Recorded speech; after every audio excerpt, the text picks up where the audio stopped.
మన ఊరుకి మంచి లీడరు వచ్చాడు మన పున్ను సర్పంచు. సర్పంచ్ గారు బయట గంట సేపటి నుంచి వెళ్ళి ప్రజలు ఎదురు చూస్తున్నారు. దేనికి?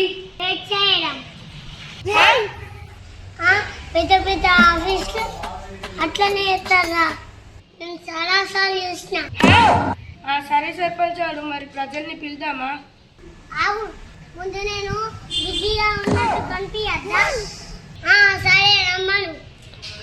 అందరు రండి.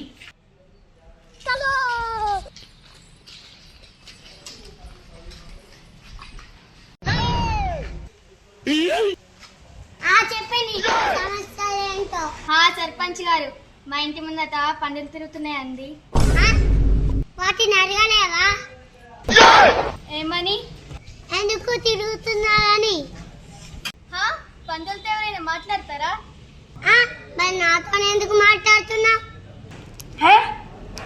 సర్పంచ్ గారి దగ్గర మీ సమస్యలు చెప్పాలంటే ముందుగా పందుల పర్మిషన్ తీసుకోవాలట. సర్పంచ్ గారు, మా వీధిలో రాత్రి కుక్కలంతా అరుస్తున్నాయండి. వాటిని తగులు పండుకొనియండి. అవి పగలే పండుకుంటాయి. ఓహో, అవి నాట్ షిఫ్ట్ చేస్తున్నాయా? సర్పంచ్ గారు, మా ఇంట్లో కరెంట్ పోయిందండి. ఏంటండి? అదే తెలియట్లేదండి. తెలియకుండా నా దగ్గరికి ఎందుకు వచ్చా? ముందు మీరు కరెంట్ ఎక్కడ ఉందో కనుక్కోవాలి, తర్వాత మేము ఉందో లేదో చూస్తాం. అబ్బా, రాత్రంతా చీకటండి. మరైతే టార్చ్ పెట్టుకో. టార్చ్ లేదండి. మరైతే చీకట్లు ఉండు. రోజు ఇది ముఖ్యమైన మీటింగ్. ఇప్పుడు మనం ఏ నిర్ణయం తీసుకుంటున్నాం? ముందుగా అందరు చప్పట్లు కొట్టండి.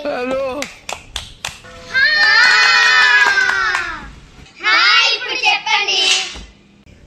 మీటింగ్ అయిపోయింది. జనాలు క్లాప్స్ కొడితే అది మీటింగ్ అయిపోయినట్టే కదా. యాంద్ర ఇదే. మరి తర్వాత మీటింగ్ లో మాట్లాడుకుందాం. ఈ మీటింగ్ ఎందుకు పెట్టానో గుర్తొచ్చినప్పుడు. మరి పని? మన ఊరి ఖజానాలో డబ్బెంతుంది? 500 రూపాయలు.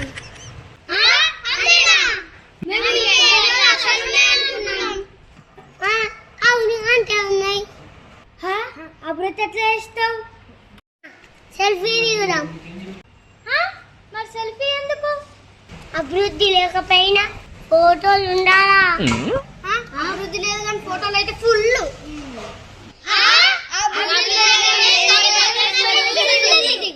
మరి అదే అడల్ట్ డెవలప్మెంట్. సర్పంచ్ గారు, మీ సర్వీస్ లో గొప్ప విజయం ఏది?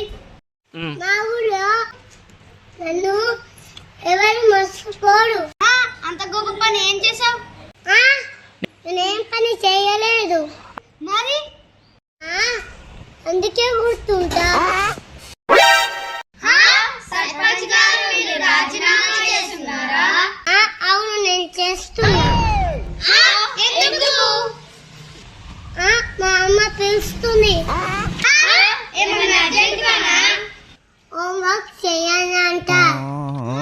అంటే ఊరికి సర్పంచ్ అయినా ఇంట్లో మాత్రం స్టూడెంటే.